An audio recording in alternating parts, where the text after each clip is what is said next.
it did take me a while to figure out that, I have to be a transformational leader instead of a transactional leader. And you can't manage from a position of power. You have to manage from a position of motivation and appeal. And that's what really works. And then the second biggest thing that I learned is, when do you manage and when do you lead? I think if you ask most people, they don't really know. And most people are managers. They're not really good leaders. Hi, I'm Jubin, operating partner at Kleiner Perkins, and I'm excited that you're tuning into Grit.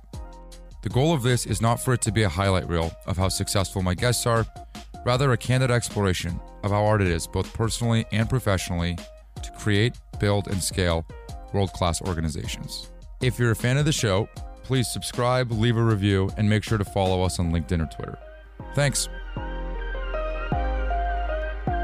What I was thinking was, what would John McMahon be on the other side of a negotiation with a salesperson? Personally, I'm terrible at buying cars. I cannot buy a car to save my life. And everyone says, Jubin, you must be a great negotiator. Yeah. You must be really good. You're a sales guy. And I'm the worst because all I do is put myself in the other guy's shoes. And I'm like, I don't have the heart. I'm just not good at it. What about you? I think it may not just be cars, but it's a bunch of other stuff. When you used to get cold calls all the time, right? Especially as a CRO, you get a lot of cold calls.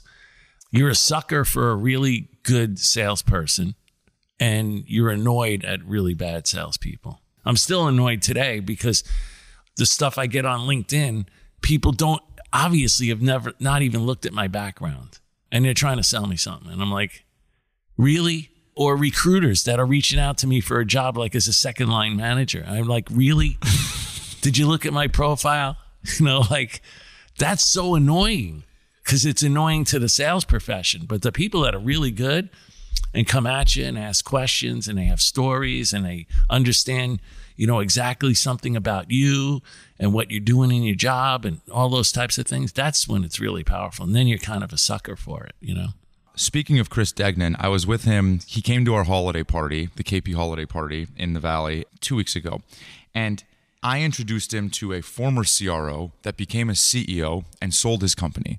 And the CEO is a big Chris Degnan fan and said, Chris, you are CEO material. You got it. And he's like, dude, I have no fucking interest in taking Frank's job or any other CEO. Why?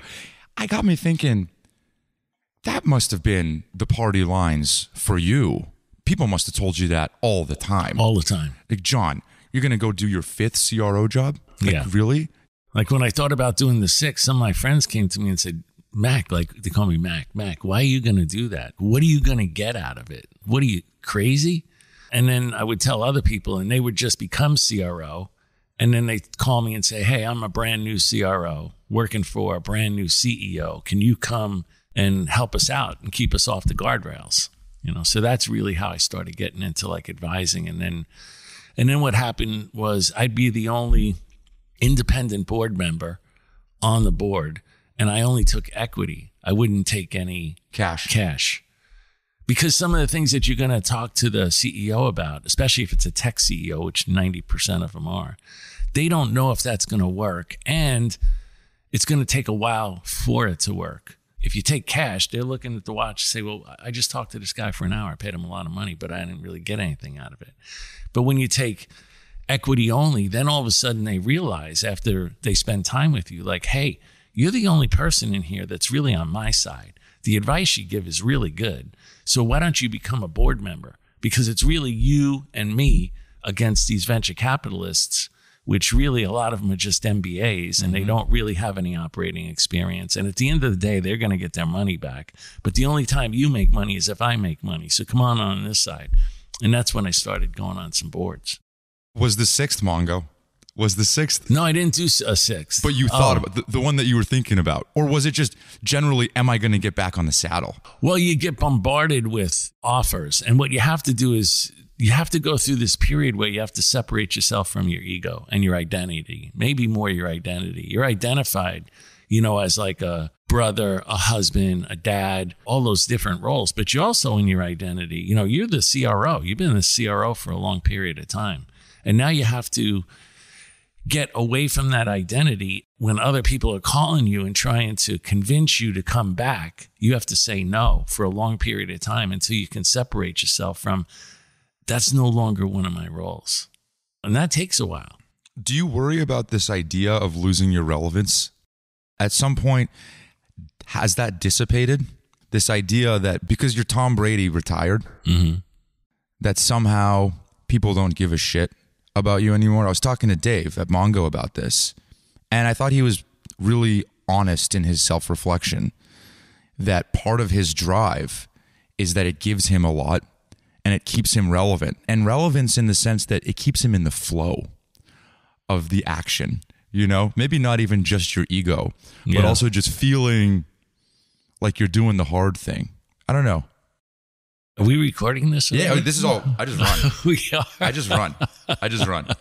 Okay, I didn't know that part. I just run. Yeah, okay. yeah. No, I don't know that it affects my relevance because I don't care if I'm really relevant. Right now, all I care about is whether or not I'm giving back to people. Really, that's the only reason I wrote the book. It's the only reason. I don't make any money off the book. You don't make a penny off the podcast.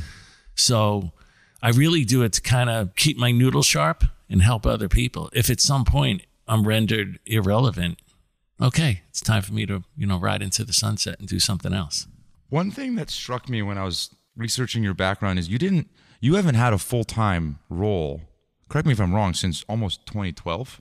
Yeah, right. You're, 10 years. And I'm not going to call you old. I am not going to sit here and call you're still a young cat and you're more jacked than most people that I sit across from. Right. I think you have plenty of energy. Tons.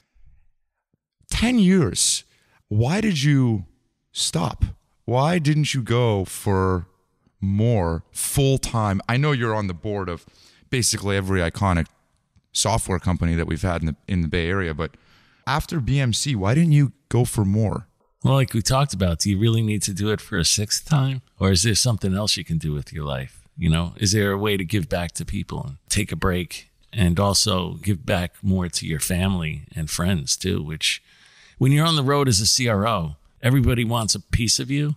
You're on the road all the time. You travel into all these different countries. You live in 90-day increments. That's all it is 90-day increments. I think I wanted to get out of that grind. It does become a grind after a while, especially if you've done it as many years as I did. How long did it take for you to be okay with this feeling that no one's emailing you in the mornings? How long was the period did you have a period of anxiety or freaking out from the day you left BMC? That's that part where I had to get rid of part of my identity as a CRO. I consciously went into that period and said no to all the offers that came about because I wanted to separate myself from this identity or as one of my roles as CRO. I wanted to get rid of that. I didn't want that anymore. And I wanted to try to do something else with my life. So was it difficult? Yeah, it's difficult because when people call you, they have really good opportunities. Yeah. They're very convincing. And you start to think, who could I hire? It plays to your ego. You could do it. It plays to your identity. And you have to basically say no, and you have to learn to walk away. There is a period of time. It probably took me 6 to 9 months to get through that period. 6 to 9. Yeah, I'm sure it did. And do you have kids, family? Yeah, I got kids. I got a son and a daughter. Yeah. What did your kids think of this version of you that was home, not traveling, not on the phone? Was that, how was that? Well, they were off to college and stuff. So they saw me when they were home from college. They saw me a lot more, than they normally had seen me. But they were a little older and already off to college. Yeah. Yeah. Where'd you grow up? I grew up in New York City until I was about 10, and then I grew up in New Jersey. So I did all my junior high and high school years in New Jersey. And when you were growing up, was the conversation at the dinner table for you, was it achievement-oriented? What was conversation like at your dinner table? Quiet, because my dad was, he was the foreman for Otis Elevator in New York, putting in a lot of the big buildings like the Twin Towers and some of the other buildings. Now, my dad never even went to junior high school, right? His mom died when he was born. His dad was an alcoholic, left him and his brother on the streets of New York City to fend for themselves. So they lived in abandoned buildings, foster homes, things like that. My dad was a man of few words. And it was either, you're going to get it done whatever I tell you to get done, and you're not going to whine or cry about it. And that's just the way it is. I think I learned a lot from that. I think it's paid off with a lot of persistence. If there's one characteristic that I have, it's persistence. That's how I just keep coming at you. I'm not going to let go of something, especially if I want it. I'm not going to let go. Do you find that you're able to release that energy, that persistent energy that you have? Have you been able to channel that in other ways outside of your career? Oh, yeah. I've done crazy things like ridden across the United States on my bicycle, ride across South Africa, ride across Costa Rica. At one point in time, I actually raced bicycles, not rode them or went on some charity ride, but actually raced bikes. When I want to get rid of a bunch of energy, I find myself either on the bike, in the gym, doing something to burn off a bunch of energy. And when you were operating full time, did you have this level of discipline on how you structured your workouts, your days? Yeah, absolutely. I would get up at 10 minutes to 5 every morning and either go to the gym, or if it was in the summertime and I was in town, I would ride my bike to work. So I might ride 20 miles to work, take a shower at work the entire day, and then ride back in the dark 20 miles. So I'd get 40 miles in every day. Sometimes if I started a little later, I might try to get 50 or 60 in before I went to work. You've always been this way around physical discipline. Yes. Why? Drive some of my friends crazy. I don't know. It's something that I just enjoy it. And I actually told myself early on in life, like, it needs to be in my operating procedure, even my daily operating procedure, even like just brushing your teeth. Like, I have to find a way to work out. Now, do I work out 7 days a week? No, I'll typically work out like 6. Maybe one day I go do yoga or something, but I do something to almost every day to burn off energy and feel good about myself. Yeah, I'm the same way. The way that I describe it is sometimes my energy turns into anxious energy, Yes. And the only way I've figured out how to burn off, because I feel like there's good energy and actually anxiety. And those two things in my stomach feel similar. And the only way that I found to burn out the anxiety is sweat. Yes. It's the only way that I have figured out how to release some of the not good fire in my belly. Yeah. Does that make sense? Oh, absolutely. Does that feeling make sense to you? If there's a day where I don't work out, what I'll do is I'll go in the steam room or the sauna and get up a good sweat. I actually have a cold dip being delivered this week, but I have one up in Rhode Island, and then I jump in the cold dip also. If you miss a workout or 2 in a row, I don't know, you're traveling. I know it happens rarely, but if you do, what are the voices in your head? Do you get down on yourself? I don't get down on myself, but I have a hard time sleeping. Mm-hmm. Yeah. I think something happens when your body's saying, okay, well, why are we going to bed right now? And you still have all this energy, so I find myself tossing and turning for like an hour or so before I fall asleep when I don't work out. I'm very aware of it. Yeah. But the nights that I work out really hard and had a really long day, boom, I'm out like a light. And if you don't get it in the morning, it's not happening? No, I'll try to squeeze it in. But when you have kids and you have work and you're traveling, or even if you're not traveling, but you have kids, you have to get up really early in the morning. For me, I was already working out 10 to 5. And that was a time when I felt like I could get a good enough workout in, shower, eat, say hi to the kids, and get off to work. It's just something that you have to do. Would I try to get it in at night? It's pretty difficult after you work all day. And then you come home and now you see your wife and kids, and now you're going to say, hey, I got to go work out for an hour and a half. That doesn't really work, especially when you're the CRO, because, you're not coming home at 5 o'clock. You're coming home at 7:30, 8 o'clock. Is there anything else in your daily operating rhythm? Read.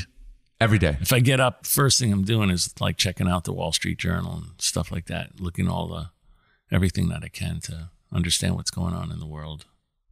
Might have CNBC in the background, the finance channel in the background, Yeah, but when you were in the flow, you were checking your email first thing, right? Yeah. Actually, when you're in the flow and let's say you get up and you check your email, a lot of times you might have to make a call to Europe because they're 6 hours ahead of you, right? And sometimes at night, you might be calling Asia Pac, because their time zone. Yeah. So That's what I mean, as a CRO and you got worldwide responsibilities, it's almost like you're never off. Even if you're traveling, you're in Japan, an issue comes up, you can call back to the CEO, right? Okay, let's think about it. I'm going to bed. You hang the phone up. And when I wake up, I'll call you again and ask you what you were thinking. You're never off. Mm-hmm. See what I mean? From the time you put the phone down at night in Japan, let's say, fall asleep, you wake up, and the first thing you do is making a phone call to the CEO. Okay, which way are we going on this one? You had time to think about it. Let's go. But was that work to you? By the time number 5 came around, did it start to feel like work? Or has it always felt like work? Like, how did you relate? It never felt like work for me. I think in the world there's positive energy and there's negative energy. So if I'm working really hard, but I feel like I'm being developed and I'm growing as a human being, I'm making a lot of progress. I might work 16, 18-hour days and I'm tired, but I have positive energy about it. So I'll give you an example. One time I got acquired by a bigger company. I won't say which one it is. I got acquired. I came home one day at 5:00. My wife looked at me and said, "Are you okay?" I said, "Yeah, I'm okay." She said, "Well, why are you home? Are you sick?" And I said, "No, I'm not sick." "So why are you home?" I said, "Because these guys take the energy out of me. I'm not making sales calls. I'm not traveling. I'm really only working maybe 7-8 hours a day, but I'm in meetings all the time. And all I'm doing is listening to these guys talk. And they're not really talking about anything relevant to helping the salespeople on our sales force get better, become more productive. So I'm just drained. I have no energy. And that's the negative energy, right? When you're not doing what you want to do, you don't feel like you're developing. You're not growing. You're not working towards a goal. You could be working 6 or 7 hours or 3 hours, and it's just draining. Mm-hmm. How much of the decision to hang it up after 5 was family related? Yeah, it was family related. My wife told me, like, you're never here, I'm a mistress. You're married to your job, So did it hit you between the eyes or did you know it the whole time? No, it punched me in the gut hard. You kind of know that you're not around a lot, but at the same time, you're working towards a goal for not only yourself, but for your wife and your kids. Right? And to hear that you're not here anymore and, I feel like a mistress, that really hits you in the gut. So I decided that was a big part of me saying, I don't want to do this anymore. How much were you on the road? One time my wife she found one of these calendars, right? That where you just used to handwrite stuff before, laptops and stuff. She took it and threw it at me and I picked it up. She goes, take a look in there. Japan, Germany, Italy, Netherlands, Boston, California, every freaking week in, week out. I was blown away by it. You didn't even realize. You don't really realize it because you're in the moment. You're in what you need to do. You're passionate about it. You have a goal and you're out there trying to make sales calls to help everybody. So I really never realized how much I was truly traveling. And so from that point, how long did it take to? Yeah, it took those 6. It took me then I went and I quit. You did? I quit, yeah. So that was like a week later. That was the straw that broke the camel's back. Yeah. That plus I felt like I had been acquired and I was at BMC and I felt like I made the sales force twice as productive. We took productivity from 1.1 to 2.2 million per person. And I felt like now the rest of the company needed to be transformed and it wasn't being transformed. So the rest of the company was literally keeping a cap or a lid on the productivity of the salespeople. For instance, we had to have this team called Best Practices. Best Practices was a team of 3 ex-first line and second line managers with a team of ex-sales reps that we would put in that the sales force could then take orders, give to the best practices people just to try to get it through order processing. That's how bad the back-end systems and processes were. All of those people should have been in sales and not in some fake organization called best practices just to try to jam orders through order processing because it was so difficult. So really the rest of the company was starting to keep a lid on the productivity of the sales force. And I felt like, okay, this is all I can do because I'm not being helped by the rest of the company right now. What Carl Eschenbach did when he left Sequoia to go back to be the CEO of Workday, he was at Sequoia for 6 years. Mm-hmm. Good life. I was on the board with him at Snowflake. Yeah. Good life. Yeah. So you know Carl. Yeah. The way he related back to me was like, Jubin, I was going fucking crazy every day. I just couldn't admit it to myself, you know, and he made the decision for his wife and his family as well. And eventually, you know, the lights went out in his eyes and he talked to his wife, and what he did with Workday was he kind of negotiated a package deal that if he does this, she's part of the deal. Right. Good move.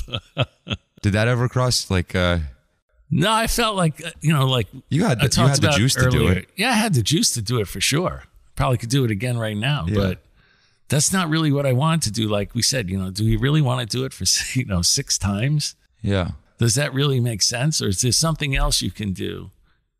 Other things you can learn? Can you give back to other people? Can you help them get what they want? You know, I've always been a believer of if you help enough other people get what they want, you'll get what you want. Are you still with your... No, not married, divorced. And how much of that do you think has to do with... My work life? Yeah. 100%. Well, probably, you know, maybe 80%. And if you could But it was the catalyst. For 100% was the catalyst. And then, you know, basically we could have been much better, both of us, at communicating what we were feeling and how it was dragging on the relationship for sure. Yeah. Isn't it ironic in some way that maybe the communication was the breakdown there, yet you take so much pride in the way that you talk about communicating within organizations? Yeah, terrible. But guys are not great at communicators in relationships. We're not. Come on. No, we're not. I've tried to talk about my feelings with some of my friends, and I mean, they literally can't talk about it, right? Well, and you're like a Boston guy, you know? Yeah, and men typically don't have the words that the women have. Women sit around after like going to yoga and they sit in Starbucks or something and they talk about their emotions and they have all the right words for all that stuff. Yeah. Try talking about your emotions with another guy and actually try to get the right words. You just don't have them. So when you do try to communicate them sometimes with a woman, you find that they're like, well, that's not how you say that. And I say, well, hold on a second. You know, I am trying to communicate right now. God, one time my girlfriend gave me an emotion wheel, and it was, you know, on the outside were all the emotions that basically I knew how to describe. I'm frustrated. I'm anxious. Yes. I'm, you know, whatever. Like there's probably 5 or 6 that I basically bucket everything into. And then below that, it was just a concentric circle of more specific emotions. Oh, and I'm pretty like, cool. God, that's a much more precise way of describing how I actually feel. I just don't have those tools. You don't have the words, right? And then, you know, we talked a little bit about how I grew up, and the way you grew up was no one wants to hear it. No one wants to hear your shit. No one wants to hear you cry or moan or any of that stuff. Take your emotions, stick them in a jar, and bury them down, right? So that's basically what you do, and that's what a lot of, if you stereotype, it's what a lot of men do. When I was growing up, I wasn't allowed to cry. My dad wouldn't, you know, he's German and Persian, we don't cry type thing. And it actually makes me sad now because I can't really cry. Even really sad things in my life. In fact, the only times I cry are like really dumb things, if that makes sense, like a YouTube video of something that just like kind of gets me right in the heart. But outside of that, deaths in family and stuff, I just can't do it. And that makes me sad. Yeah. What gets me, and I do cry, I bawl like a baby if anything's happening to a child. I see anything that's like where a child gets hurt and I just totally lose it. Do you think that has to do with you putting yourself as kind of that helpless child? No, I just think it's more so so unfair. Yeah. So unfair. So unfortunate that it just really makes me break down. Or if I think about how much I love my kids, I cry then also. I love them so much. Do you think you had to do it the way that you did it in order to achieve the results that you did? And if so, do what? Do what? Work. The way that I worked? Yeah, with the intensity and the rigor, the calendar. It's easy for you now in your nice house in Naples to be like, I wish I moderated it back. I wish I integrated my family more into these types of things. But the reality is, like, the feeling that you had was that you're fighting for your family. Yes, yeah. And so how do you reconcile those things? Maybe I'm still trying to reconcile them. But as a CRO, you live in a tough life. It sounds like we talk about how you are really measured every 90 days. But if you really look at the calendar, there's about 61 or 62 days to turn a bigger number, right? If you take 90 days, which is basically 12 weeks, and you subtract out just 24 days for weekends, you throw in a couple holidays every 90 days, and you're down to like 61 or 62 days, you have to turn a much bigger number. That's not a lot of time. So there's a lot of pressure there. And maybe the only way in which I knew how to do things was, again, because I was very persistent. I wasn't really the smartest person in the room. I wasn't the most gifted person in the room. I wasn't the best presenter in the room. I wasn't the most charismatic person in the room. I knew what I was good at, and I knew what I needed help with, and how to surround myself with leaders that could do things that I couldn't do. I think that was a big skill of mine. So it's the only way that I really knew how to do things. And then discipline around things like the sales process and things like that. And maybe because I wasn't the smartest person, it took me a while to figure things out. Maybe it took me longer to learn those things and understand the right way to do things, and then be able to help coach and develop people to do the things that I had learned. And so I don't know if I would ever do it differently. I don't know if I was capable of doing it differently. I was, as I grew as a CRO, you start to learn what works, what doesn't work, how to coach people, how to motivate people, how to lead people, how to transform people, not have like a transactional leadership style, but have a transformational leadership style. And so it was easier as I grew. But in the beginning, maybe the first CRO job I had, you're still trying to find your sea legs. It's hard. Are your kids in sales? My daughter is, and my son's he's a recruiter of salespeople. No way. Yeah. John Doerr at KP he was a salesperson, and he has this thing around how he believes that sales is like one of the highest callings. You strike me a little bit like that. Yeah. Yeah. I think it is. I mean, if you think about how many people, there's no sales degrees at the universities. More and more universities are starting to have like a sales degree. But at the end of the day, when you think about the number of people that are in sales versus, there's a lot of people that are in sales, but there's no real formal training. No one's really telling them exactly how to get it done. They didn't go to school for that. So you have to learn it on the job. So you need people that have been experienced to help coach and develop people on how to actually sell, and like especially enterprise software. You might be able to sell some commodity software or some B2C stuff, but without really being schooled in a sales process, you're never really going to be able to sell big deals into the enterprise. If you were teaching, let's just live in a hypothetical land for a second. Yeah. If you were teaching a sales class at, I don't know, some university, and there was 100 kids in the class. I'm just making this up, so bear with me. And there was 100 kids in the class. Yeah. Do you think with a pretty high confidence interval, you could ask those kids about their life, about their upbringing, about some inherent sets of qualities inside of them, and be pretty damn right about who you think will be successful or good in sales or not? Absolutely, yeah. So when I was recruiting, I basically would divide at a high level people into their skills, their knowledge, their experience, and their characteristics. And if you think about it, most people look at a resume and talk to people, and they're basically interviewing the person to the resume. But the resume only tells them about that experience. It might say that they might have some knowledge or domain experience because of what they sold, but it doesn't really tell you a lot of their skills. And it tells you nothing about their characteristics. So I always felt like interviewing to a resume was a crazy thing to do. It's almost like deciding to go to a resort only because you looked at a brochure online. You don't really understand everything about it. The photographs look good, and then you show up and you realize, what happened here. So the biggest part is the characteristics.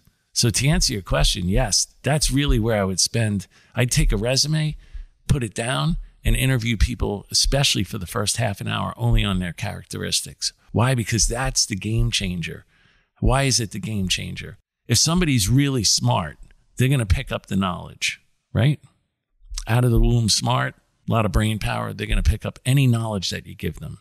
If they have what I call a PhD, persistence, heart, and desire, they're going to learn the skills. And the skills are the most toughest thing to learn. Like right now, I might be knowledgeable about how to play hockey because I'm such a hockey fanatic, but I can't take a slap shot from the blue line. That's not going to happen. That skill is never going to happen. So skills are hard to develop, and you need a PhD to be able to develop them because they're things that happen with lots of repetitions. If you're going to be good at golf, you're going to be good at throwing darts, you're going to be good at bowling. I don't care what it is.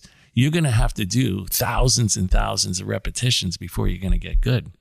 So I've always wanted people that were intelligent to pick up the knowledge, have a PhD to pick up the skills. And then I like people that are coachable and adaptable. Sometimes people say, I want somebody that's coachable. Okay, I'll take someone that's coachable, but they now have to adapt. Just because I coach them and they're coachable and they're agreeing with everything that I say doesn't mean that they're actually going to change. And when you're in a startup, every year, sometimes every quarter, you feel like, oh my gosh, we're a different company. There's different demands on us. It's a different product. We're now calling on different types of customers. We have to change our messaging. We have to redo the sales process. And if you don't have people that are smart and then are coachable and willing to adapt and pick up new skills and new learning things about the sales process or whatever it might be, they're never going to stay with you for a long period of time. So then you only hold on to certain people for 1 or 2 years, and they might have been skilled and highly intelligent or highly knowledgeable at one point at the company, and then you look at them 18 months later and you're like, the person's a dinosaur. They haven't changed. I have to get rid of them. To answer your question, yes, if I could ask all those questions that I asked in an interview to understand the characteristics of the person, I could pretty much tell you who's going to be successful and who's not going to be successful. And how many people, this is a stupid question, but do you ever think about, have you ever gotten everyone in the McMahon? No. Come on, dude, you got to fucking do that. Yeah. Don't you think? Yeah. Wouldn't that be fun? It would be fun. Have him here. You have plenty of space. It's just you here right now. It is just me here right now. Yeah. Can I answer your question that I didn't answer earlier of Jubin, why are you coming? You're right. It's not easy. Rhode Island wasn't easy. I canceled on you once and I'm sorry. And I can't believe I did that. And I hate doing that. Well, with the trip you just made in the Northeast, Rhode Island would have been easy for you. That's right. And Naples wasn't easy. My first time here. I go back to when your wife was looking at your calendar, she probably was asking you why are you in person? Why are you going to Japan? And maybe that makes sense or not. But for me, the relationship is what matters.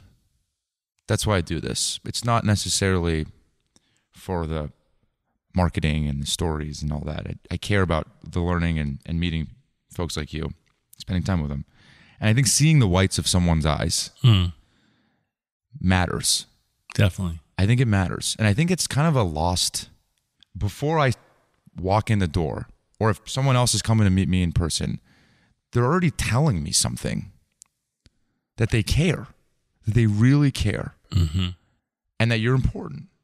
And by the way, that's when I was saying I couldn't get down the street because I was blocked, and my pet peeve is being late and stuff. It's because I want to show through my actions that I care. Yeah. One of the things that if you talk to anyone that's worked for you or within your orbit, that they'll tell you is that John cares. He really gives a shit. And so as I even go through and think about could you have done it differently? It's well, this is how you show you care, by showing up and being with people, spending time with them, coaching them, taking their call, doing things that most people just aren't willing to do. that takes time. Yeah. That in fact, in many ways, is hard to even rationalize. It's hard to justify. Some cases when you're sitting in an airport, or I have a layover through Houston today, or it's canceled. Exactly. You're sitting there, and that's always when I think about it, you know? Right. You're sitting there thinking, man, I could do this differently. But I don't know if there's another way. Well, it's the caring part, as you described. There's another part, which is, and I'll come back to caring.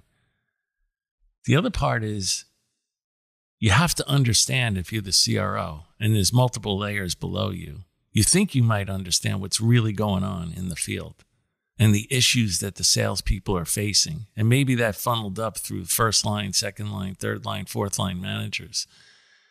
But the only way that I really knew how to do it was to actually be out in the field with the salespeople.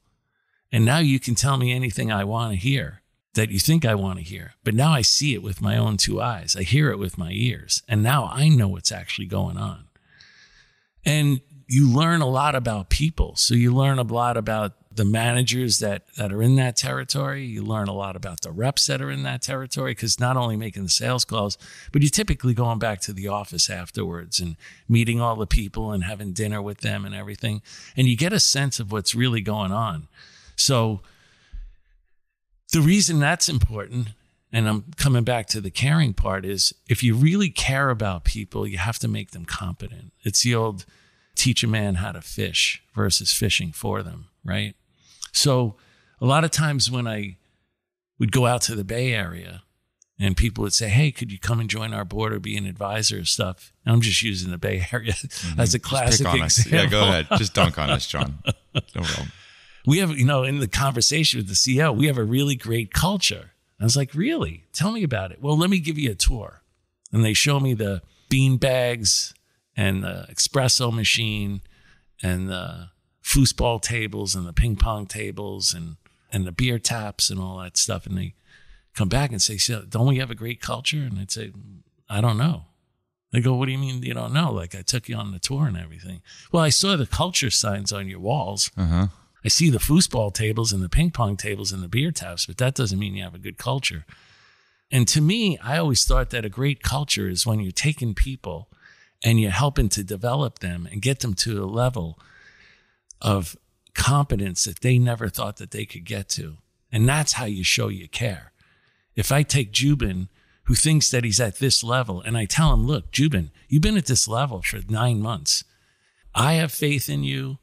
People around you believe that you need to be at the next level, but you're not moving. And here's what we need to do to train you and develop you and get you to the next level. And here's what I'm willing to do to get you to that level if you're willing to put the work in. And when I get Jubin to that level, and he didn't believe he could get to that level, he's not leaving me. And I showed that I care about him.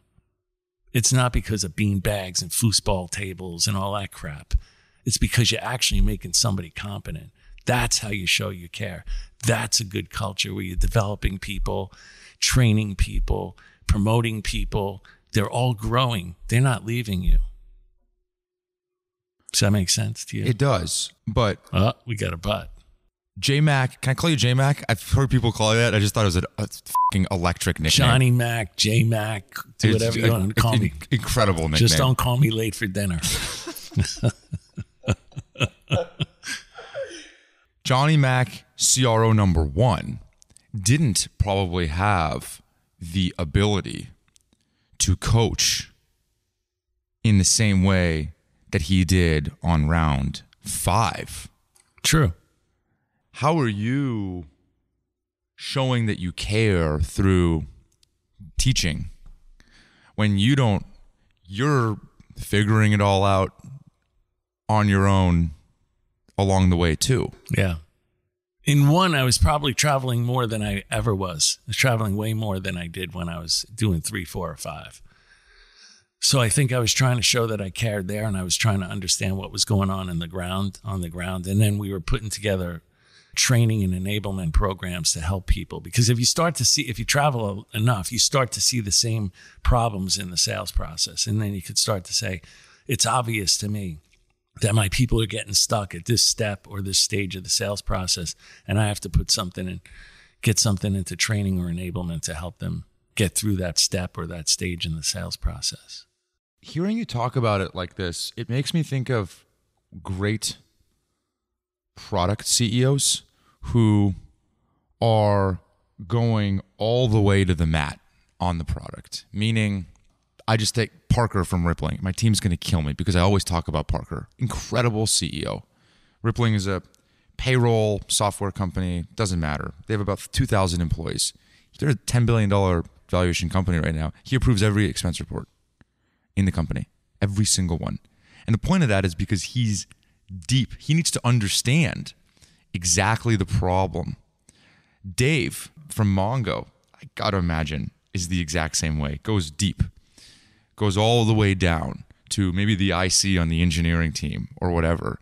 And I think that when you're at the level that you all are, you're not hearing it real unless you go to the mat on these things. And hearing you talk about it evokes that for me. Like this idea that there's no way you're going to get the ground truth of what's actually happening unless you're in the field. Yeah. A great analogy for me is like a hockey coach. I don't know if you're a hockey fan, but I'm a Bay Area guy. You're a Bay Area really, guy, really. so you don't really look. Really. Don't go down to see the San Jose Sharks. A lot of people don't know this, but there's a line change. There's 4 lines in hockey, 4 lines of forwards. You have a center, a left wing, and a right wing, right? And every 45 seconds, there's a line change. Players jump over the boards, and there's another 3 people that hop out as forwards. 45 seconds. That coach is watching. He's intimate with the players, very intimate in their skill and their knowledge of the game. There's a play that they're supposed to execute. So it's no different than a step in the sales process. He knows whether or not they executed that play flawlessly. Were they in the position where they were supposed to be to accept the puck?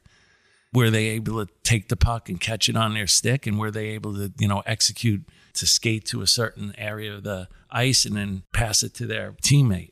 So he knows all that stuff, and he's so intimate with them, he could tell after 45 seconds whether or not they did it or not. And if Jubin didn't do it when I sent them on the ice, what a hockey coach does during the game is they promote and demote people on the bench. So Jubin might have started the game as a first-line center or first-line left wing. But if Jubin goes out there for 2 line shifts and he's not doing what I need him to do, Jubin, you're now demoted to line 3, and I'm taking somebody from line 3 and putting them up on line 1. Now, every player on the bench knows that Jubin's been demoted and somebody's been promoted to the first line. The person that's getting promoted, guess what they're doing? That's now their opportunity to take your position. So they're going to go out there and do everything they can to execute that play flawlessly. But it gives Jubin, who's now on line 3 and maybe even has to sit a shift, gives him a lot of time to think about, what'd you do right? What'd you do wrong? What do you need to do the next time you get out there on that shift, right?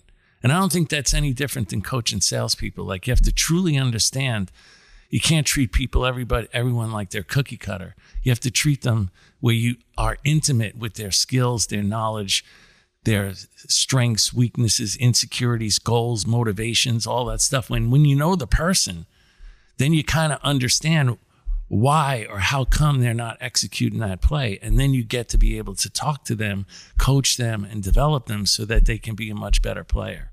And that's kind of how I've always thought about coaching and motivating people. Now, some people don't like the discipline. People that have been around with me that have worked for me 3, 4, or 5 companies. When I say, why are you coming back to work for me? Well, John, I know what the rules are when I'm working for you. And I know I'm going to grow, and I know I'm going to develop. And I know there's discipline, and I know that you treat everybody fairly. But so many other organizations don't have any of that. It's very Belichick-y, isn't it? I guess you could say that. It's probably anybody that's a really good coach and is really putting a lot of work into trying to understand their players and coach and develop them to get to the next level. Of the thousands of people that you've hired, how many do you think, maybe just approximate as a percentage, have you fired? Can I tell you why I ask? Yeah. I think most people listening will think, well, shit, I just need to get really good at identifying PhD and grit and a few of these things. And, right. I got to coach them up and give them a good product. And that's a lot harder than it sounds. It is. And actually, and a lot of people don't want to take the time to be intimate with people. They hop in the car to go on a sales call. And what are they doing? They're looking at their phones. But they're not really getting to understand the account executive. Mm-hmm. Like the questions you're asking me. Where'd you grow up? How many brothers and sisters do you have? What do you like to do? What about your dad, your mom, all that type of stuff. They're not asking those questions. Mm-hmm. They're really not interested in the other person. Well, and to make matters worse, after you do all of this coaching, all of this deep work, sometimes you become friends with these people. Most of the time. Yeah. It's even harder to fire them. 100%. Yeah. That's actually the hardest part of the whole equation. And I think where culture is set is who you fire and who you promote. And the promoting part is so easy. That's the fun, rah-rah. Have a beer with them, give them a raise, give them a title. But the firing, I bet a lot of people think Johnny Mac's nailed it. He gets 95% of his hires right. No. I have a feeling that's not true at all. No. I think even Jack Welch, former CEO of GE, said if you hire 8 out of 10 A players, that's a grand slam. So I'd say that 25% of the people that I hired probably made mistakes. Or I didn't make a mistake, to my earlier point. At that period of time, they were really good.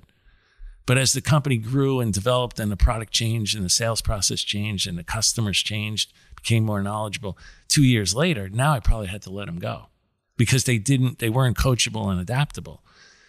So I don't know what percentage we throw into that barrel, saying, okay, you did hire the right person for the time. 2 years later, couldn't keep growing. They decided that they weren't growing anymore. That's a personal decision, right? Because you can try to train people and develop them constantly, but if they're not coachable or they're coachable but not adaptable, there's very little you can do about that. And you can have really tough conversations with people, especially because, to your point, if you really care about them, many people listening to this have been in the McMahon hot seat where I take you and I put you in a chair and we're going to talk about some things. And they get really nervous, but we have a whole hour. And I made sure they had an hour on their schedule and I had an hour on my schedule. Even for reps? Yeah, because I care about them. And I'll sit there and say, hey, what's going on? What do you mean? And they think they're getting fired or something. But eventually we get down to what's really going on with them. Because sometimes it could be that there's a personal issue going on and they're not really talking about it. But when I have had people talk about the reason I'm not changing is like, I have a personal issue at home, or I'm sick, or something's going on in my personal life. Well, that's completely different than somebody that has nothing going on, but they're just unwilling to change. When I'm interviewing a sales leader, I'm like, dude, why the f*** are you doing this? Seriously. Right. Like, the product's probably not going to work and you're going to get fired because you're the sales leader. Yeah. This company's probably going to die. Right. Realistically, statistically. Yes. And you're going to have a big miss on your resume. Yeah. You see that a lot. You know why? So many people call me, I need your advice. So they talk about one company where it's a huge opportunity, huge market's growing, product's really good, but the title is, VP of the West. And then they tell me about another company.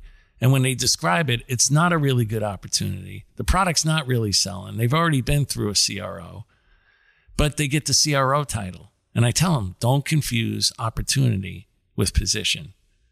And what do most of the people do? Their ego tells them to go for the position. And they go to the position, and then 18 months to 2 years later, they're calling you back, telling you, yeah, I made a mistake. Okay, but you had a great title. And you got a lot of stock, but it's not worth anything. You should have taken the opportunity, been with a better team, grown as an individual, and eventually you'll get the title anyway. When you do an interview, do you go straight to shop? Do you start talking shop immediately? You mean if I was interviewing a salesperson or a sales If you leader? and I were interviewing, yeah, would you soften me up first before you got straight to it?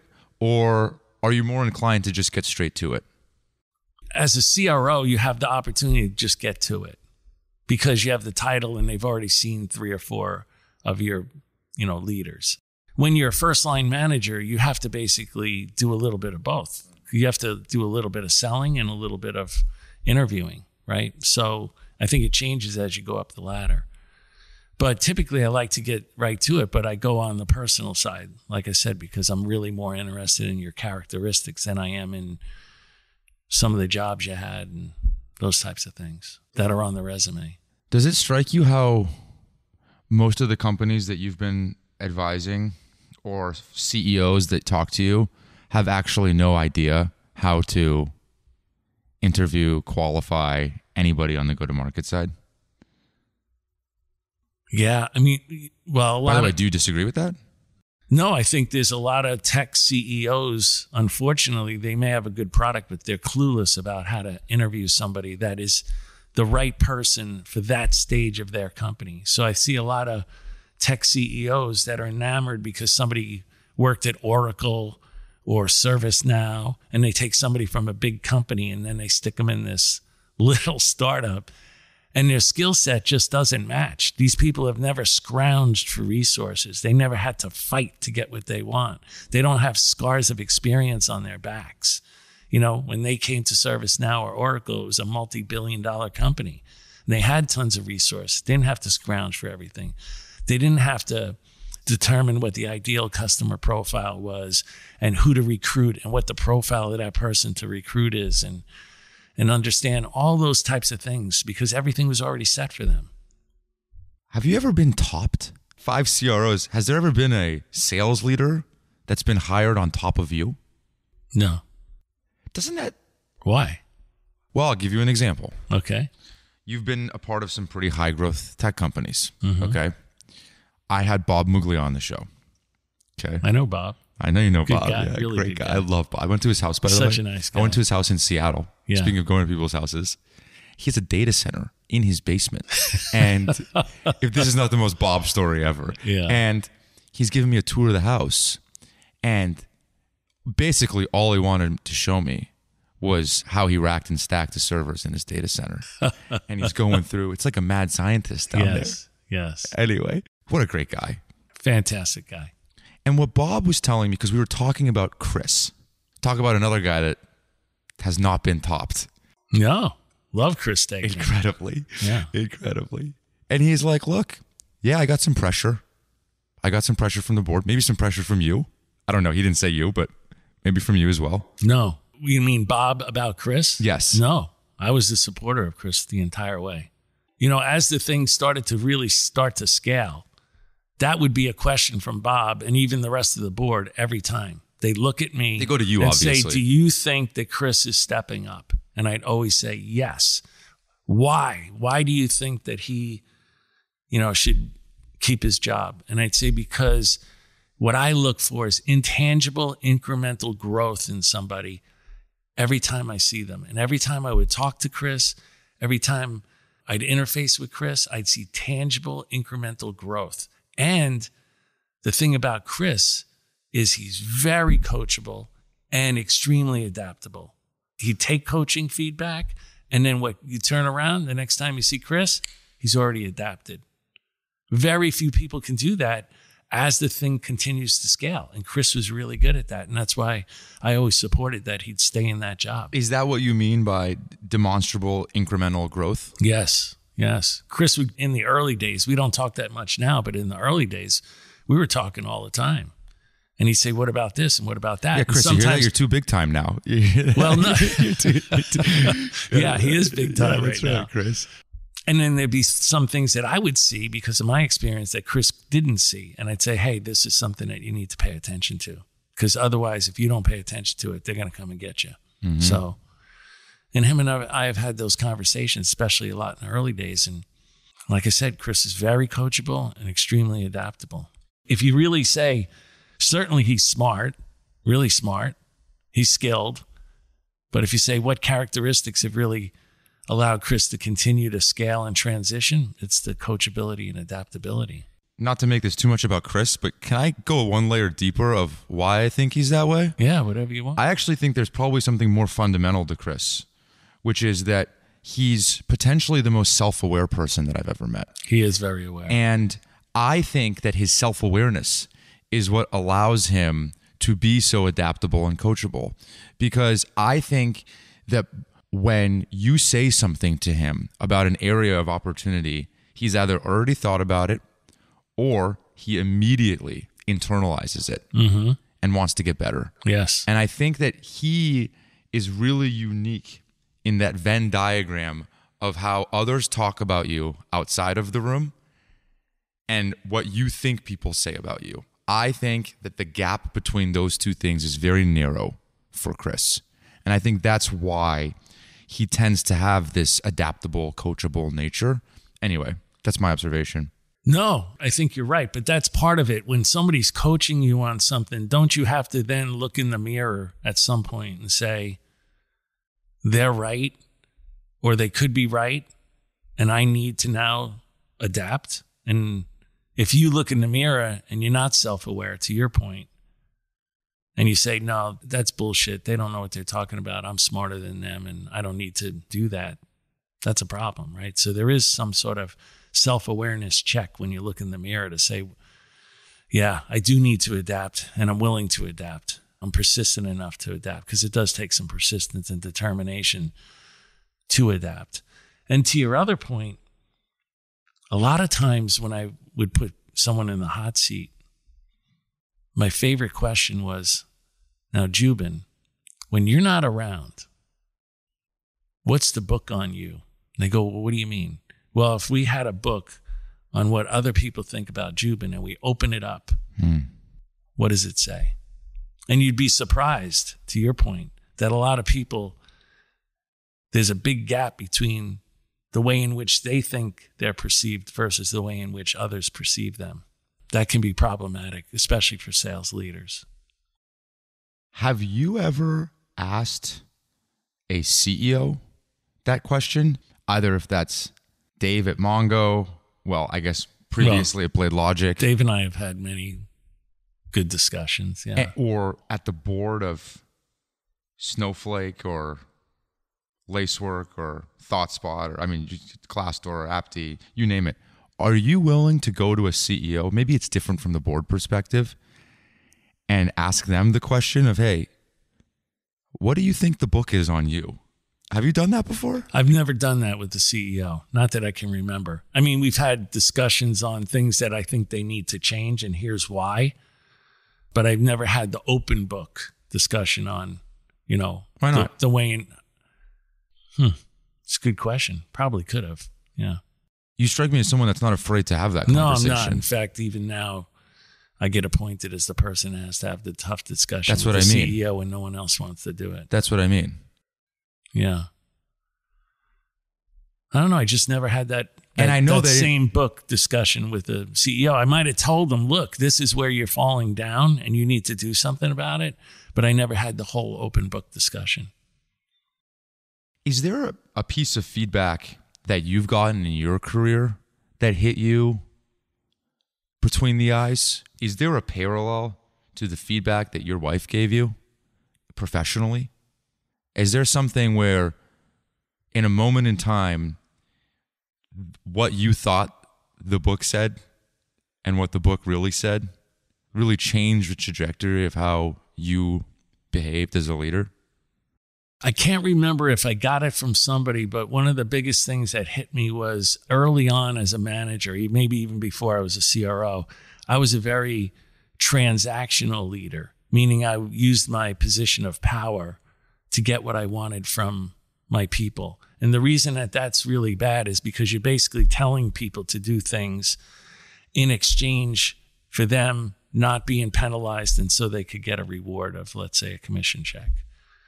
And I found out pretty quickly that I need to be a transformational leader. Like I have to go back to like what you and I spoke about before. We have to help understand them more, understand that they're all completely different, the people that I'm managing, and they all have different strengths and weaknesses, motivations, fears, insecurities, all that. And I have to try to get the best out of them. And if I transform them and make them really good, then I'll be good. It's almost like when somebody has kids. When you're single, it's all about you. It's your calendar. It's what you want to eat, when you want to eat, what you want to do, when you want to do it, all of that stuff. Then you get married and you have kids. And what you learn is it's not about you anymore. It's only about those kids. When do they get up? When do they go to school? What do they do? What do they like to eat? What hobbies? When are their sports going to be played? What's happening after school tonight? The whole calendar, your whole life revolves more about them. It did take me a while to figure out that, I have to be a transformational leader instead of a transactional leader. And you can't manage from a position of power. You have to manage from a position of motivation and appeal. And that's what really works. And then the second biggest thing that I learned is, when do you manage and when do you lead? I think if you ask most people, they don't really know. And most people are managers. They're not really good leaders. And that's the next thing that I really had to learn. Is there defining features or characteristics of these companies that you've been a part of that tend to win? Meaning, Blade Logic was acquired by BMC. Wasn't always a winner. Not when you joined. Yeah. Certainly was not. Yeah. All the other ones, Apti, Glassdoor, Mongo, Sprinkler, Sumo, Snowflake, Sumo. Yeah. If you could pull on any common threads, number one, does that exist? Is there any unique qualities to all of these huge companies from either your position as a board member or as the CRO? And maybe the answer is it doesn't exist. But I wonder, how do you think about that? It exists. So when I'm asked to go, can you come in here and consult, or can you be a board member? I'll go speak to the CEO. And usually what I'm doing is I'm asking the 3 whys. I'll tell you what the 3 whys are, but I mask those 3 whys, with different words. But basically is, why does the customer have to buy? And what that really talks to is this a nice to have or is this a need to have? Like the products today and the companies that are going to fail, that are burning money right now and are going to fail and not get another round, they're going to take a tremendous down round, are the companies that have a nice to have. They were selling that 3 years ago in a boom market, but they're not selling any of that stuff now because it's a nice to have. The company doesn't have to have it. It's not solving a real major pain.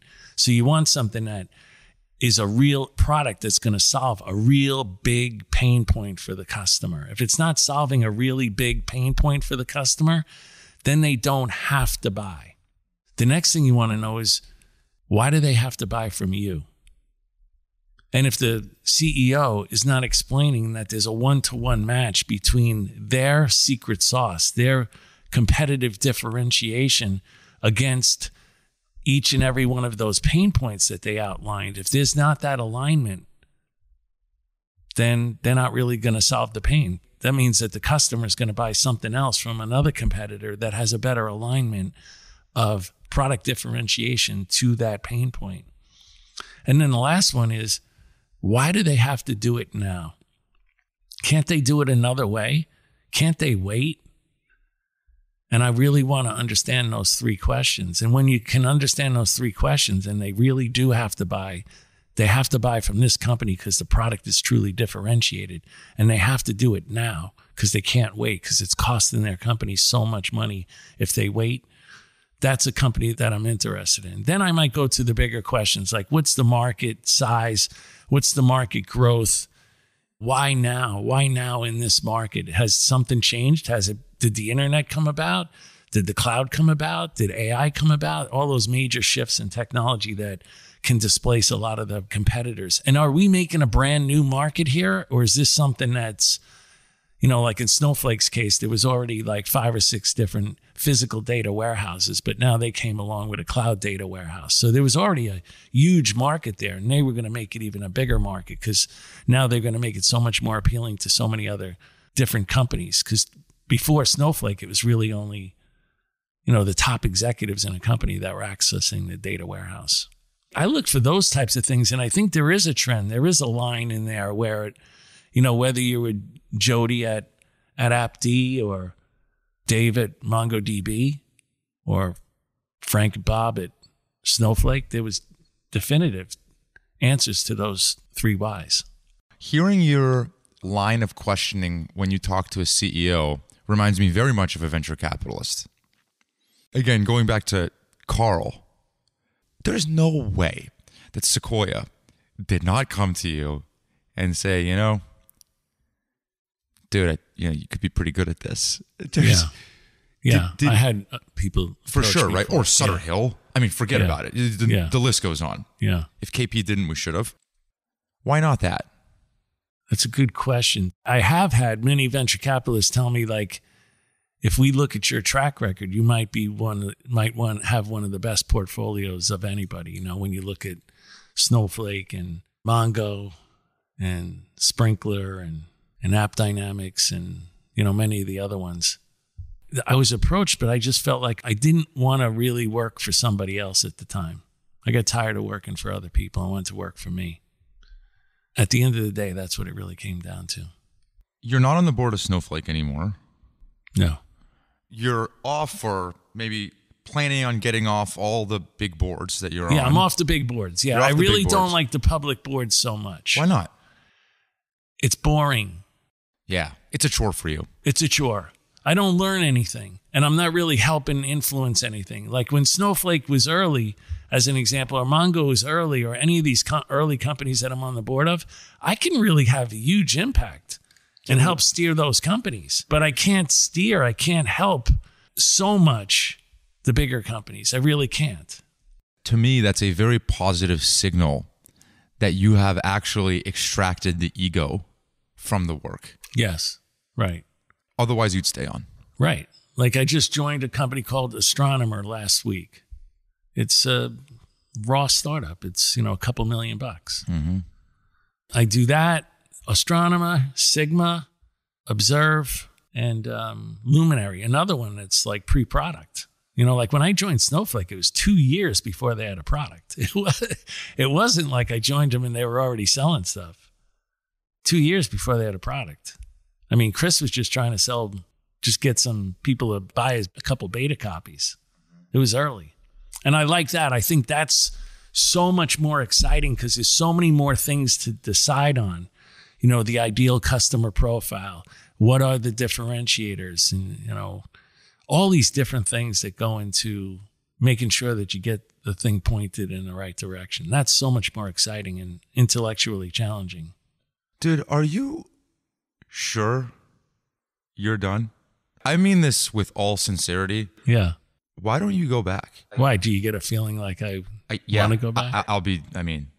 For lack of better words, I feel like you're wasting talent. Yeah. That's how I feel. I just feel like the world deserves great operators to continue operating while they have the juice. And hour and a half in, I am 1,000,000% sure that you have the juice. Mm-hmm. I really believe that. Yeah. And I don't think that you're the guy that really loves and finds purpose in golfing every day. Well, I don't golf every day. Plus, I suck at it. And you don't even have a boat. What are we doing? Come on, dude. You got to work on your retirement living. It's funny that I have money, and everybody asks, well, do you drive like a sports car? No. Do you have a boat? No. Do you go to exotic places? You don't even have a boat. I don't. I mean, a lot of those things don't really turn me on. But that's my point. And I think that they're short-lived. I remember one time I went golfing with a guy who was a former CEO of a company I worked for, and we got acquired by a big company. And on every hole, he told me like a new condo he bought, new motorcycles he bought, new cars he bought, new house he bought, new this he bought. When I got home, my wife asked me, well, how did it go with him? And I said, I think he's very unhappy. She said, well, what do you mean? I said, he's always buying something new, something more materialistic. And he probably gets a buzz off of it for a couple of weeks, then he buys something else. He's not really looking at himself and trying to figure out what really makes him happy. So he seems so unhappy to me. So to me, having a boat, a sports car, all that type of stuff doesn't really make me happier.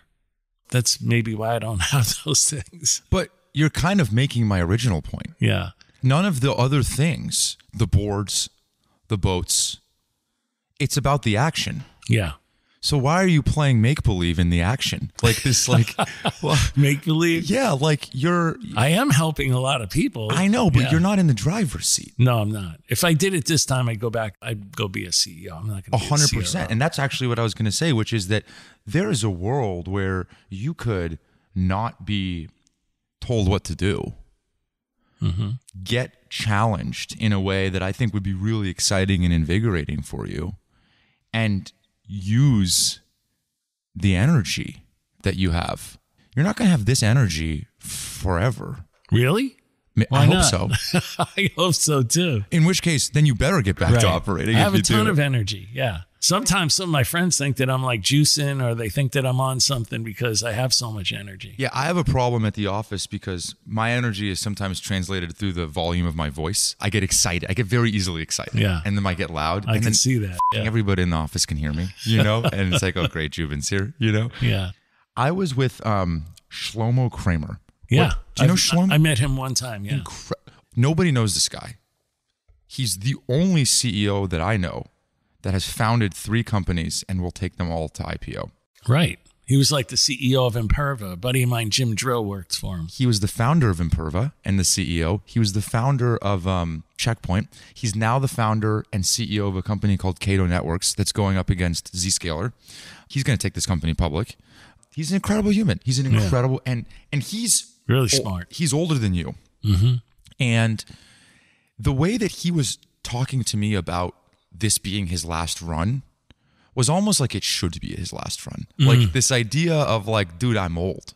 How much more do I have to give? And he's running out of gas. Why would I do? But he's not. It reminds me of you where he's not running out of gas. He just this feeling that like at this point in life, why am I doing it again?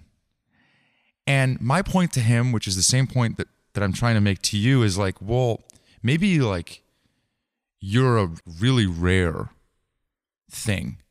Your calling in this world is to do this. And maybe you should go fulfill that for as long as you can. It's almost like he had this dread of retirement because he would lose the juice. Yeah. He would lose that juice. And so He'd lose his identity. He'd lose that ego separation we talked about also. But the thing is, I don't know if it's ego related because he is not doing it for the money. Who starts 3 companies? I mean, who does so that? difficult. Who does that? Yeah. So he says that basically the day after these companies go public or whatever, he's already thinking about the next one. And the reason he does that is because he wants there to be as little time from his peak to his trough because he wants to be grounded. Dave Cancel, who I was just talking to, he announced on the show, I mean, I don't think it's an announcement, but he's starting his 6th company. I didn't know that. He told me this week, he's starting his 6th company. His 6th company. He's been retired for a year. For the first 6 months, he was like pretty happy. And he's been losing his mind for 6 months because that's his juice. That is his juice. And he's doing the art scene in New York and he's doing all this. And he's like, this is not what I'm about. I love being in it. Anyway, maybe this is just more my plea to you of, I think you have it. I think the world deserves a little bit more of Johnny Mac in the saddle. Thank you. Driving it home. Well, maybe one more time, but maybe more. Yeah. When you think about the idea of doing it, what scares you? What worries you? Nothing scares me about doing it. You just think that there's other things that you can do in life to help people. Like I do the podcast, I wrote the book, I'm on 5 startup boards. Right there, I feel like I'm doing a lot to help a lot of people, a lot more than I would if I just went into one singular company. Yeah. You know? That makes sense. That's the way I look at it. So nothing really scares me about it. Like I said, I'm super persistent. So if I jumped into something, I would just put everything I had behind it. That's the only way that I know how to do it. Do you think that maybe there's this thing of like, the cost? You know that you're an all-in person? Yeah, that's part of the problem probably too. Yeah, maybe that is a fear. Yeah. It's just like, I'm all in. You're not going to be able to have your cake and eat it too. Sitting in this house on the laptop, zooming in. No. You just know That's not me. that the way that you are Yeah. is going to take a bite out of you. Yes. Would that be fair? Yeah. I have to travel. I have to be in front of people. I have to be with salespeople. Yeah. Do you think you have it in you to be a road warrior again? I mean, seriously, if you're getting off some boards because of the travel, Yeah. Well, it's not just the travel. It's that, I think I did my time, like at Snowflake, I was there 10 years, 2 years before we even had a product. So I did my time. Mm-hmm. I don't think I was really having any new impact. Yeah. Frank's not learning anything from me. So, by the way, hopefully you don't think I'm coming down your street. I'm not coming down your street. I hope you don't feel that way. I'm not trying I don't feel that way. Good, yeah. No, so what impact was I having? I wasn't having any real impact, so it's time for me to go.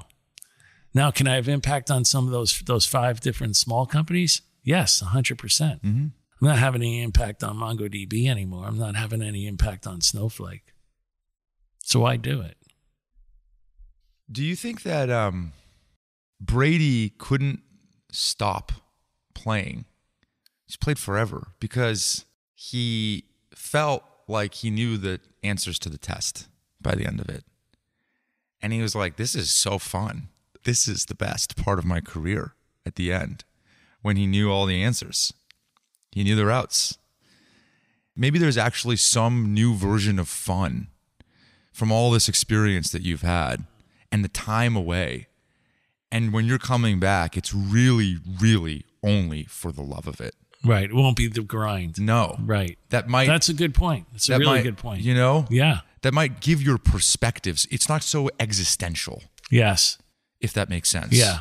It's not like life or death. Exactly. Yeah. Or, be able to pay the house payment or not your pay family. The house payment. Exactly. Right. Yeah. Exactly. Yeah. It's food for thought. Food for thought. Thanks, Jubin. Appreciate that. Food for thought. Is there shitty advice that when you hear it, maybe in boards or others, that you're like the hair on your arm stands up? Yes. Can you give me some that you hate? Well, we don't have to name any names or anything or any groups of people, but there's plenty of times where I'll hear people that give advice to the CEO where they believe everything in the world is cookie cutter. So they'll say, hey, this worked over here at company A, so you have to do that here at company B. But company A had a small product, average deal size was $10K. They sold low in the enterprise, or they never even sold in the enterprise. All that type of stuff worked for them.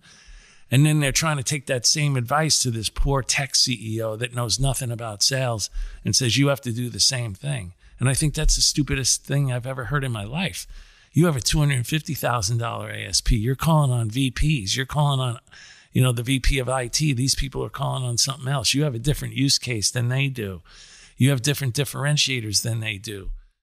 Taking cookie cutter advice from what works at one startup and saying that will work at the other startups is just foolish.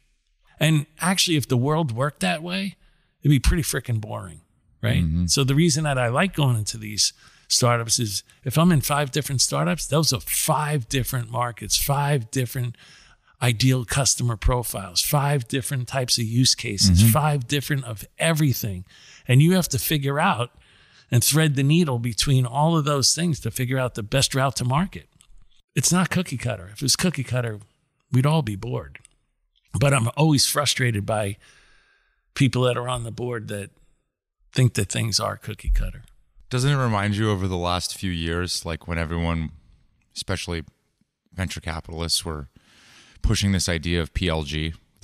Every company. There's always a new buzzword. Every company needed to be a PLG. Yeah. And then you ask them like, well, what does PLG mean to you? You know, and then you ask why or how 3 times.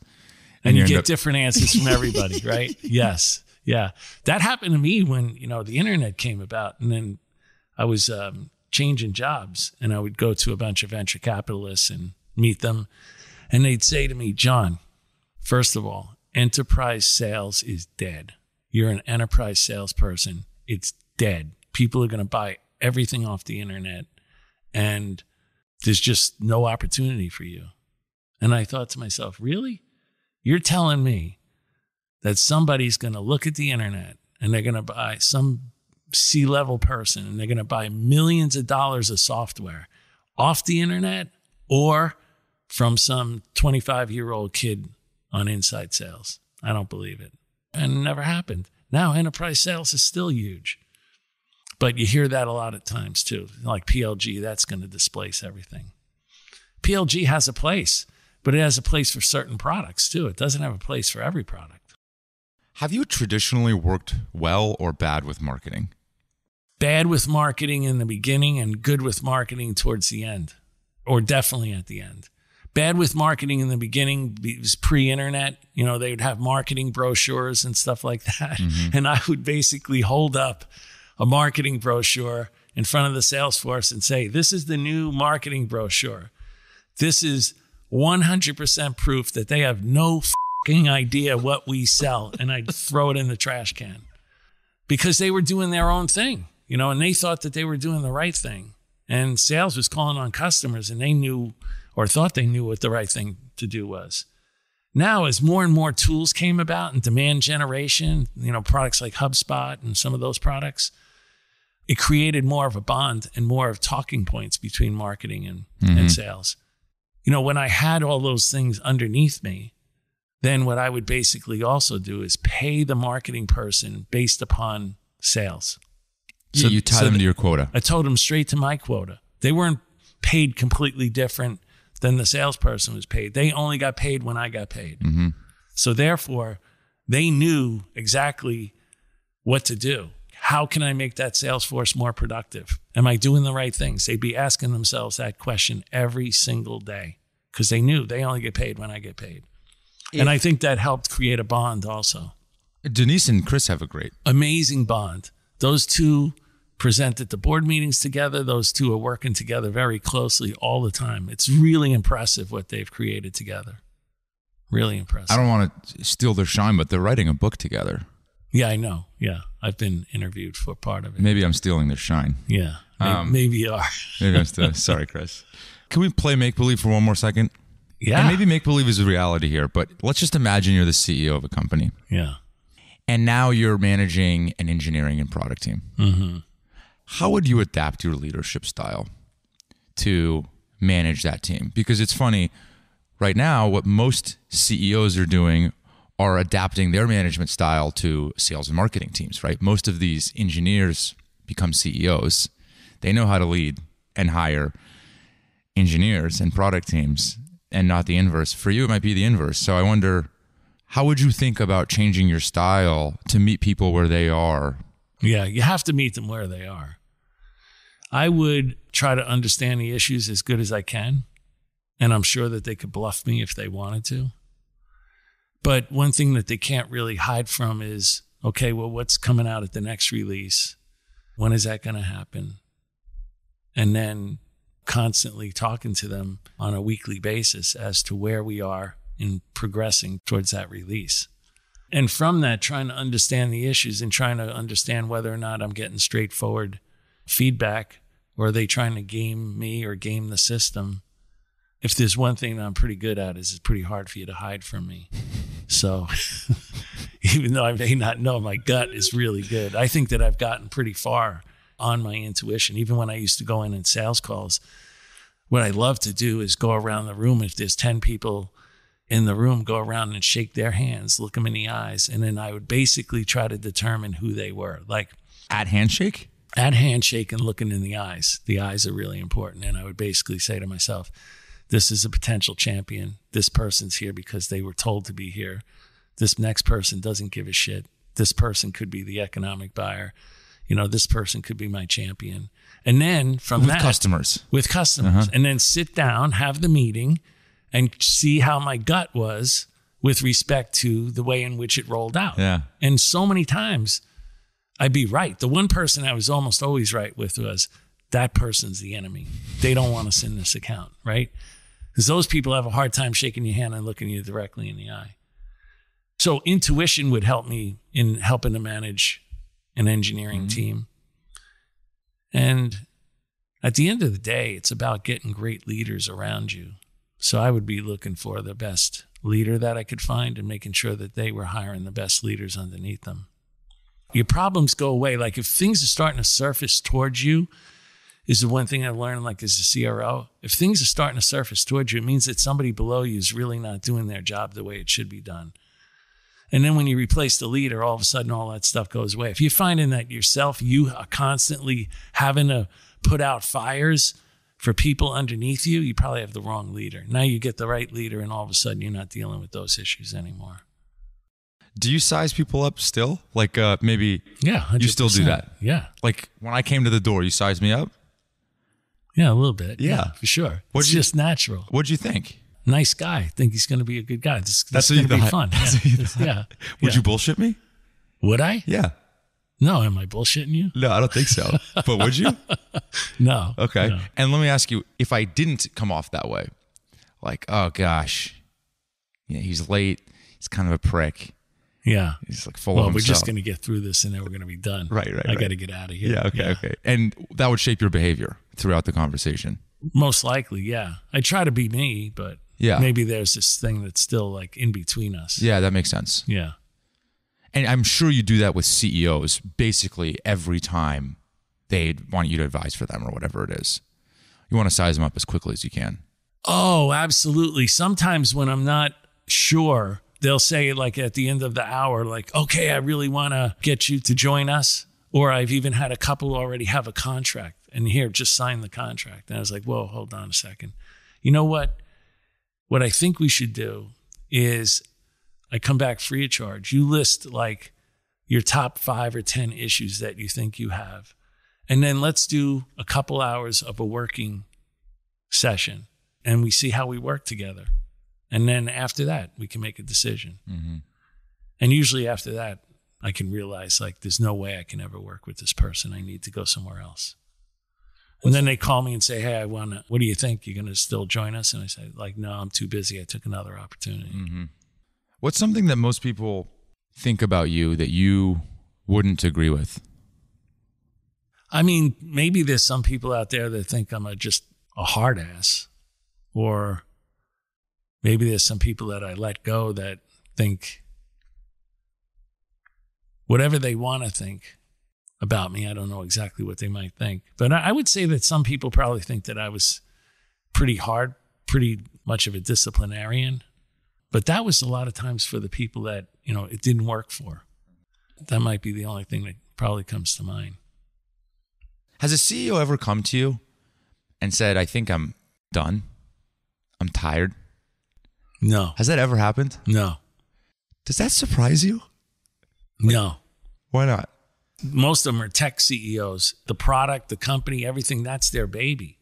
And they're not going to abandon their baby. They're just going to keep pushing on. That's what makes some of these tech founders or any founder, so you don't have to be a tech founder. Anybody that's going to start a company, you have tremendous passion, tremendous vision as far as what you think this thing's going to be.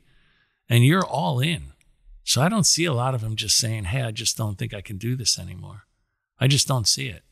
I think it's a lot of the positive energy that we talked about earlier where they're working really hard, working 16, 18-hour days, but it's positive energy. That's their life. It's almost like what you were describing like with David Cancel. That's his life. Mm-hmm. That's where he derives his positive energy.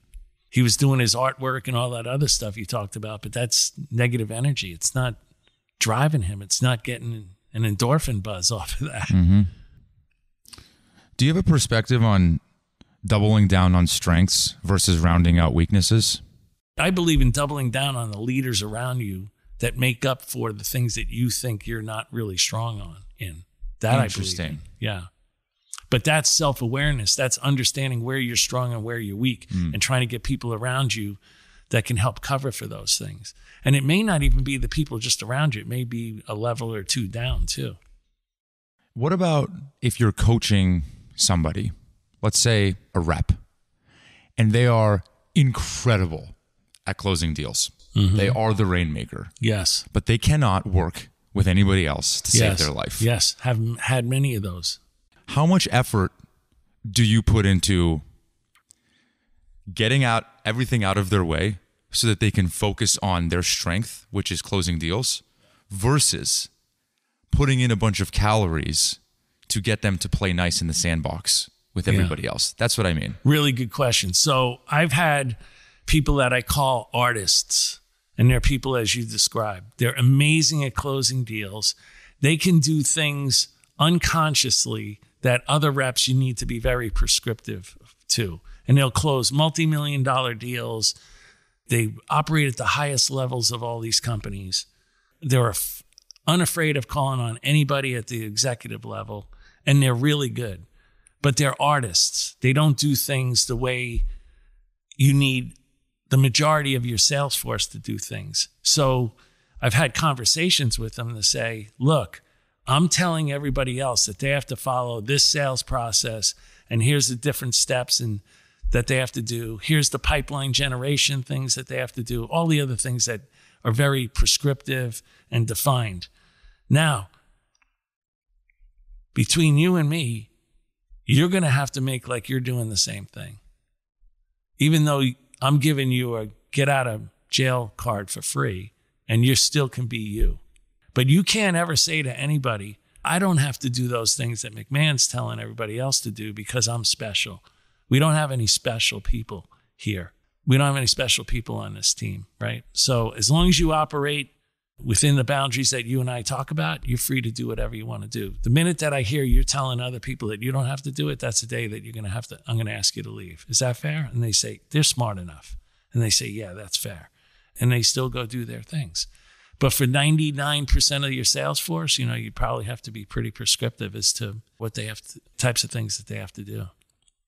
When you hear the word grit, what do you think of? When I hear the word grit, it's usually because we're talking about some people that may or may not be making it. So maybe I get called in because we have a problem in an organization. John, can you come in here and sit down with us? And we'll get the leader from there. The leader gets up and they talk about, let's say, 10 people that have left the company or they kicked out. Okay, why did they leave? They didn't have grit. Okay, great. What's grit? You get like 5 different answers. There's no like one answer as to what grit is. So I get frustrated by that, especially when you're going to let somebody go and you don't know specifically why, So that's just like a pet peeve of mine. Because anytime you have to let somebody go, you made a mistake. Mm-hmm. You hired them. Did you hire them? Yes. Were you in charge of leading them? Yes. Were you in charge of developing them and coaching them to success? Yes. Okay. If you had to get rid of them, I need you to go down to the bathroom, look in the mirror, and come back and tell me which one of those 3 things did you not do right? Because you have to learn from your mistakes. You have to change your hiring profile, or you have to change your leadership style, or you have to go ahead and train and develop people better. So grit to me, the first things that come to my mind is the ability to persist. The person has sandpaper, like they have grit, like they can scrounge for things, they can fight for things, they can be creative about coming up with solutions to problems. But mainly the main word that sticks in there is, is persistence. And like I said before, like I love that terminology or acronym PhD, persistence, heart, and desire. And that's usually what comes to mind for me when I think about grit. John McMahon, officially the longest episode, 160 in. Maybe it'll take me 160 more to get past the record. So I appreciate you, and I appreciate your time. Thank you, Jimmy. Thank you. It's been a lot of fun. Thanks. That's it. Thanks for tuning in. Feel free to come back every Monday morning to listen to a new guest, or go back into the archives when we've done more than 100 episodes.